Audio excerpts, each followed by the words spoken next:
recording this. Cool.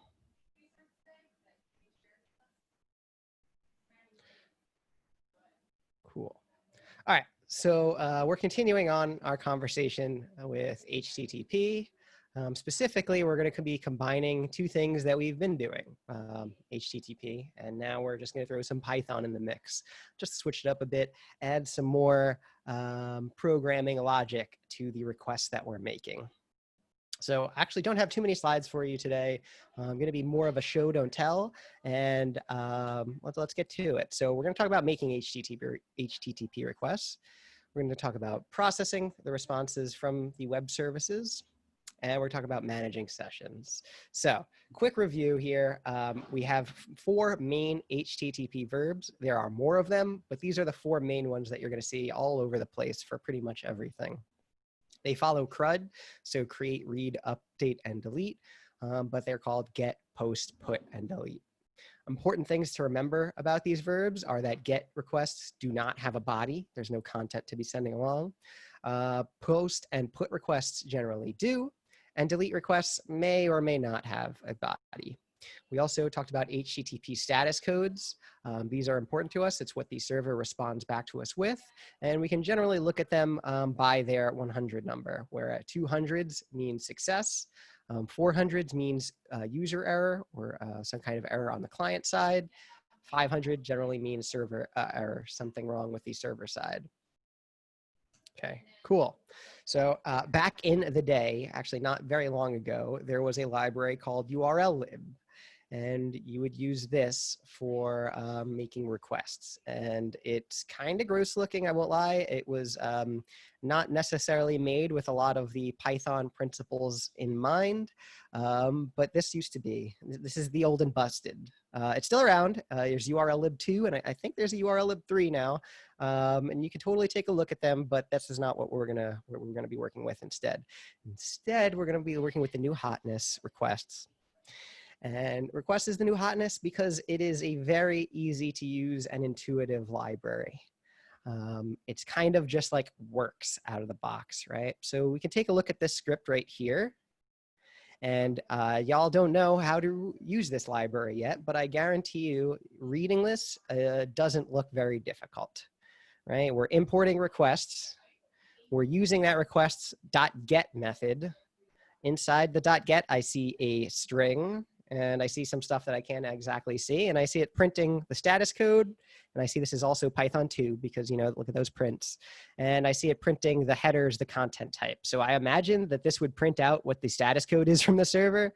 And it would print out the header, the content type, just like that. Like this is the way I could do what you've been doing before with curl or with your browser, but just with Python. Super simple and easy and intuitive to use. So if you'd like to make a get request, it's request.get. If you'd like a post, request.post. And if you want to give it some data, you give it the data right there. Same thing with put, same thing with delete. So I always like show, don't tell. Let's get to some live code. Cool. Let's throw open here and let us do problems we've done before, but with Python. Okay, so first let's try out this whole thing. Let's try out this request library. I'm just going to do it. I'm not even going to make a file. I'm just going to type Python 3 in here, and I'm just hanging out in my Python 3 environment right in my terminal. I'm going to import requests. Cool. I've imported requests. Let's take a look at some of the documentation of requests because I like to have the documentation open. Python requests. So I'm going to Google, it should come up. Here it is. This is the main documentation. You can tell it was made for humans. Look, it's in the name. So this documentation is very easy to use, and I encourage you guys maybe to bookmark it for today because you're constantly going to be referring to it. A lot of the times, though, it's if you think it's the method, that is what it is, right? So if you're looking for the status code, it's just r.status code. So let's try this out. This is actually a screenshot from what I showed you before, but look here, r response is equal to request.get, some string, right? You can give it more things here. It looks like a username and password to get authorized for this get. And you can get the code, you get the headers, you get whatever you want. Let's take a look and make a request to example.com. So I'm going to say R for response is equal to requests.get. I'm going to go to, what is it, example.com, www.example.com. Oops, not what I wanted to do. Copy and paste is hard. I'm going to put the string there. Okay. Okay, nothing happened, but that's okay. We got to just trust. So let's just type R and see what R responds or returns. R returns a response object, and it tells us that it has 200 code. Now, I'm pretty sure Python has a help function that you can do that. Yeah, it does have a help function. So if you haven't known, you can use the Python built-in has a help function, and it can kind of tell you some information, sometimes useful, sometimes not as much. But other things you can do is you might want to see what properties this response object has, what properties are available to you to dot off of, right? Because I'll show you there's like r.text, right? This shows you the text of the response. This should look maybe kind of familiar to you. It's the right, view page source. Oops, that's not what I want. That's info. View page source, right? It's this. It's not formatted very nicely. You can see these new line characters are not being formatted properly, but that is the text, right? That's there. But if you might want to know what other properties are available to you off of this response object, you can use the dir function. So it's just dir, put R in there. And dir will return to you a list of everything you can dot off of this thing. Now, you'll often see these double underscore things. If you see these double underscore things, they're not for you to touch. They're internal to this whole response object. It's like under the hood stuff, not for you to be touching. Everything else, this is for you to play with, right? So let's take a look at what things we can actually play with, not the double under things. So there's a parrot encoding, close, connection, content, right? Might be interesting. Cookies, you can see what cookies were attached. Encoding, what type of encoding we've used. Headers, let's take a look at the headers. R.headers. Here we go. So if I'm reading this properly, it looks like it returns a dictionary to us, and the headers are in key and value pairs. So here, accept ranges, bytes, age, cache control. Let's see if we could see the accept encoding, content length, right? Here are all the headers represented as a dictionary. What else would we want to see? Might be interesting to us. You could see R is redirect, right? You might want to check, is this response a redirect?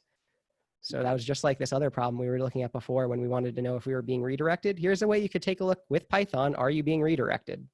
Right? R.is redirect. Let's take a look. R.is redirect is underscore redirect. Probably have to invoke this. Nope, I don't. It's false. It is not a redirect. Let's see what else is interesting here to us. R.url tells me where this was a request to. R.history tells me if there was any history, like if I got pushed to several different pages, this would show me where it was before. R.json could be to change things into JSON formatting. Pretty cool, right? So all you need to do to send a request is import requests, right? If you want to save your response as some variable, say response equals requests dot, whatever method you want. It could be get, it could be delete, put, post. Cool. Let's use this to solve some CyberLab problems real fast. I'm going to do like 2 of them, and then I'll leave it to you guys to do a couple more of these CyberLab problems that you've already solved before we get to the new work of today. So I'm going to do the secret agent one. We're going to do this one in Python. Okay. Cool. So if you recall correctly, this problem was just asking us to send a GET request. to /flag with Googlebot in the user agent, right? We wanted to spoof a request from Googlebot. And before we used curl to do that, to set the header, the user agent header. Now we're going to do the same thing, but with Python. So let me just exit this and do it right from the very beginning. Oops. So you can see Python 3. Do I want to do this as a file? I'll do it like this. All right. Import requests. Okay. Let's say the URL variable is going to be equal to this. I'm just going to copy it, put it in a string. Okay. If I type URL, you can see it just returns back that string. Okay. What do I want to do? I want to make a GET request to that resource. And I want the user agent to be Googlebot. Well, I don't necessarily know how to do that yet, right? I didn't show you how to set the user agent header. So let's kind of Google how to do that, right? We're already on this documentation, so let's take a look. I'm just going to Google headers, custom headers, second thing that pops up. Okay, look, here it is. URL, this is where they're going. Headers equals, well, it looks like whatever you want to set as the header, use a dictionary with the key value pairs, with the key as what you want the header and the value as the value. Like, this seems very nice to me. Very, very nice formatting, right? I can just imagine key value pairs, set it exactly I want. So let's do that. Headers, I want to have this open right next to it so you all see. So we're going to say headers equals, I'm just going to save this as a variable, user dash agent Googlebot. Cool. Nothing too bananas here. I've just defined, defined two variables. I have the URL variable, I have the headers variable. Cool. I think I'm about ready to make my request. We'll say R for a response. Here, I'll even be explicit. Response equals requests.get, the URL, and then I got to give it the headers as a headers. Maybe I should have changed the name of it so it's a little bit more clear. Headers equals headers. Okay. Any questions before I hit enter here? Okay, I hit enter. Nothing happened yet, at least to my eyes. But now I have this response object. If I type, it says it got a 200. Okay. If I dir response, again, I could see all of the different properties that are available to me to check out. Right. So let's do response.text. And I know that this is very gross, but I do believe we should have the flag in here. Yes, you can see it here. Now, you're probably asking, this is terribly formatted, Matt. Is there a way we can format these responses so they look better, right? Maybe I could grab all this text in the paragraphs or something. Yes, but it's not in this library. There's another library that you might want to use. We're not going to go into it in this course, but I'm just going to show it to you because, you know, this is obviously the next question. This is gross. I want something to parse this.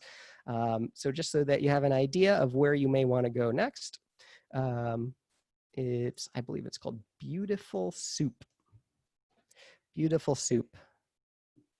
Again, not necessary for this coursework, but I always think this is probably the next question you would have because this is kind of gross and you would want something, something that can parse this. And if I'm being honest with you, writing programs to parse text is like the hard labor of programming. It's gross. I don't want to sentence any of you to that. So we have this library that you can take a look at to actually take the response.txt and like prettify it and like, you know, grab all of the links, right? All sorts of stuff like that, that you would imagine is the next step you would want once you actually have the requests. So this Python requests module is specifically for handling requests, for changing the headers, for changing the responses, checking the responses, all sorts of stuff like that. Matt, Yes? so You could use Beautiful Soup, but I think like if you're doing anything more complicated, you'd want to use something like Beautiful Soup where you can treat the tags as tags and that kind of thing. But for what we're doing, for what we need to do, if you're just trying to get the flag, you could just slice the string, right? You could use find to get the index where FS curly is, and then you do find again to get the index where the closing curly is. And so like we did do make a variable called start and set it equal to text.find and then make it FS open, what you call it? Open curly bracket. Yeah, FS open curly bracket. Yeah. Okay. And then let's make another one called end. And let's make that one text.find closing curly bracket.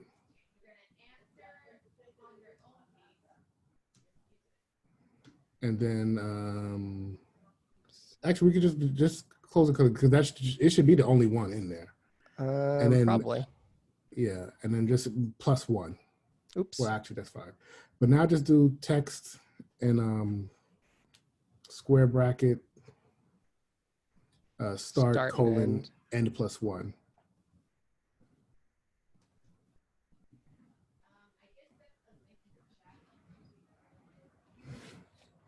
And that would be what I recommend the approach that you do if you're trying to get the flag out of the text for what we're doing here.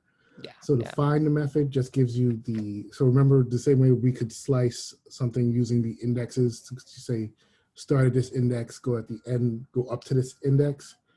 Start text.find will give you the index of those characters in that string. So whatever that number was, that's the start, and then end would be where you want to end. And remember the end variable is not inclusive, so we just do a closing curly bracket at the end. Yep, absolutely. We'll be sending this code out to you too as just like a little function, so you can use that to do your own parsing, just to grab the flags out for the problems today.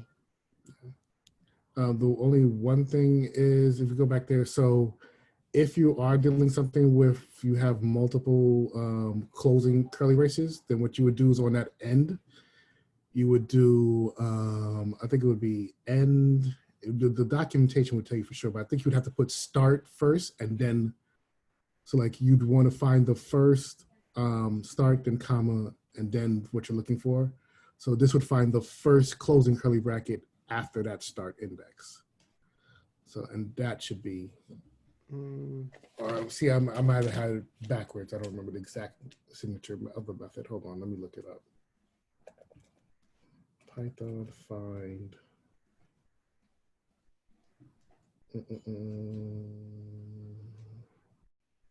Oh, so start will come after. Yeah. So there you go. And that will give you what you want.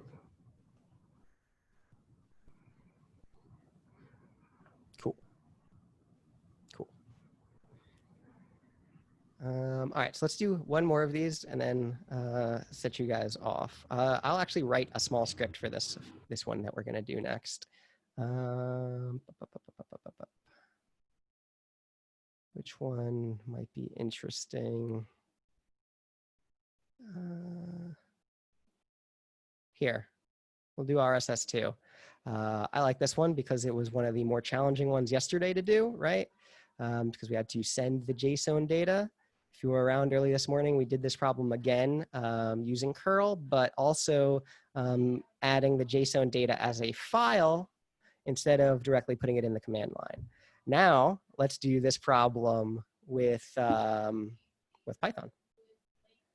So let's exit here, and I'm actually going to write a script this time. I'm going to call it RSS2.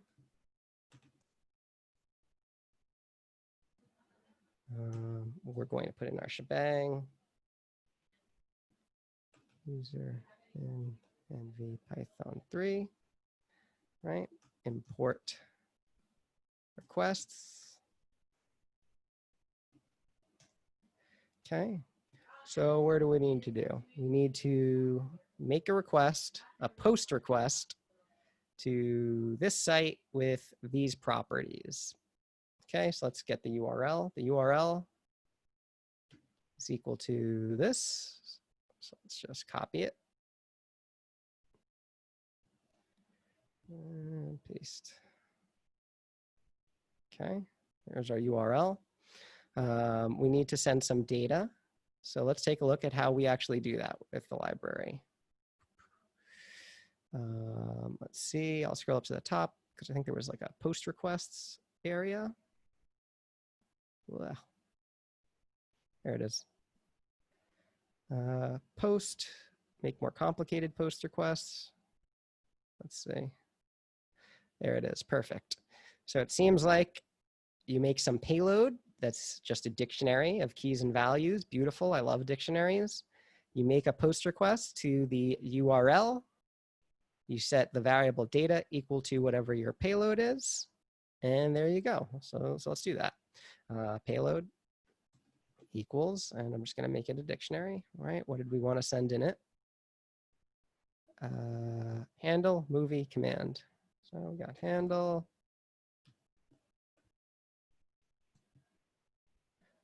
Movie.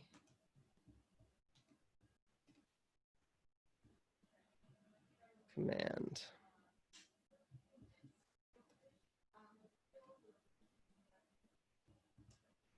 Cool. Looks fine to me. Let's make our request. So the response is going to be equal to requests.get. Put in the URL. Let's see what the syntax is just one more time. Data equals, and whatever you set the variable to be. Data equals payload. Cool, looks fine to me. Let's just print response.text. Save that.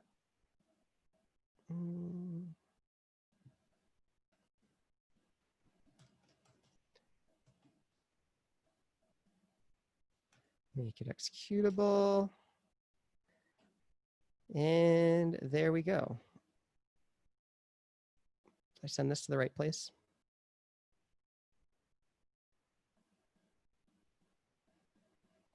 Oh, I know why. This is a get. I'm surprised this didn't throw an error. You guys gotta stop me.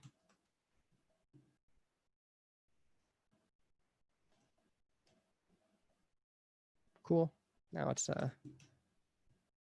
looks like what I want. Well, invalid JSON or content type. It's the same mistake I keep. No, these are single quotes now. What's the problem here?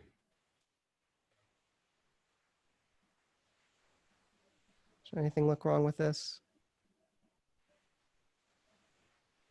I think there's a specific JSON. Think it needs the right header? Might need double quotes. These got single. Oh, yeah, they do. And I think a good part. See, scroll down a little more. Mm-hmm. A little more, right? Use import JSON. Wants it as JSON. Mm-hmm. Or I think just there's a .json method. No, look right there. Right, you see request.post URL JSON equals payload. There it is. That's what I'm thinking. There we go. Change that to JSON data.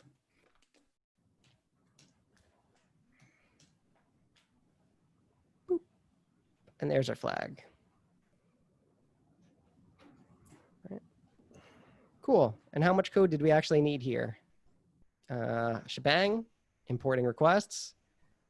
This code just to set a variable, this code to set a variable, this code to make the request, and this code to print it, right? Not a lot of code here to do all of this. It actually made it pretty easy compared to making sure we had the right formatting. Okay, any questions?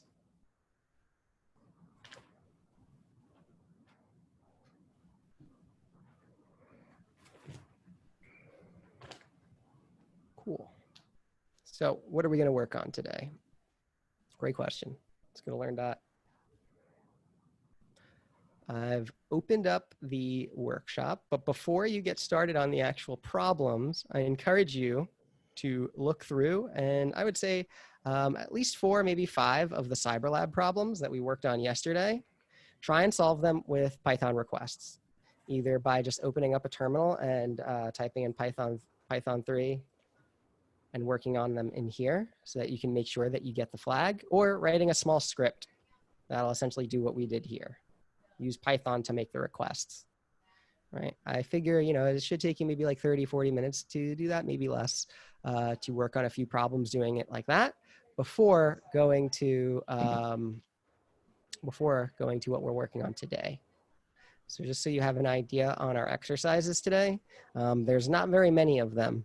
This first one should not take very much time, and these two take quite a bit of time. Quite a bit of time today, just so you can pace yourself and have an understanding of how the flow is going to be.